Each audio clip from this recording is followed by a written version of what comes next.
அண்ணா அவர்களை ஓராண்டுக்குள் காலதேவன் அழைத்துக் கொண்ட காரணத்தினாலே கயவன் கருணாநிதி திமுக ராபின்சன் பூங்காவிலே ஆரம்பிக்கிற நேரத்தில் இன்றைக்கு திமுகவை தன்னுடைய குடும்ப சொத்தாக பாதித்துக் கொண்டிருக்கிற திமுக தைரியம் இருந்தார் சொல்வார்களா?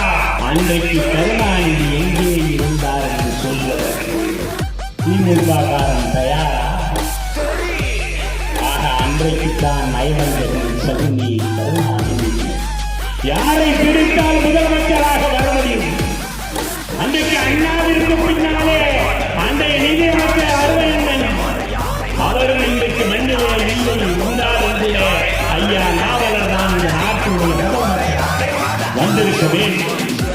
ஆனால் நயவஞ்சகன் நச்சுப்பாம்பு கருணாநிதி யாரை பிடித்தால் இந்த நாட்டினுடைய முதலமைச்சராக வெல்லலாம் என்று சொல்லி கொல்லைப்புற வழியாக ராமாபுரம் தோட்டத்திற்கு சென்று புரட்சித்தலைவர் எம்ஜிஆர் காலில் இருந்து முதலமைச்சரானார். உங்களுடைய தலைவர்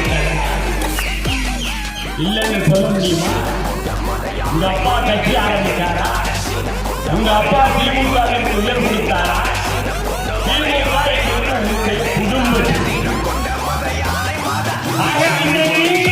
இந்தியா ஒவ்வொரு தலைவர் அவருடைய சகாக்களை வைத்துக் கொண்டுதான், ஆதரவை வைத்துக் கொண்டுதான் நீங்கள் முதலமைச்சராக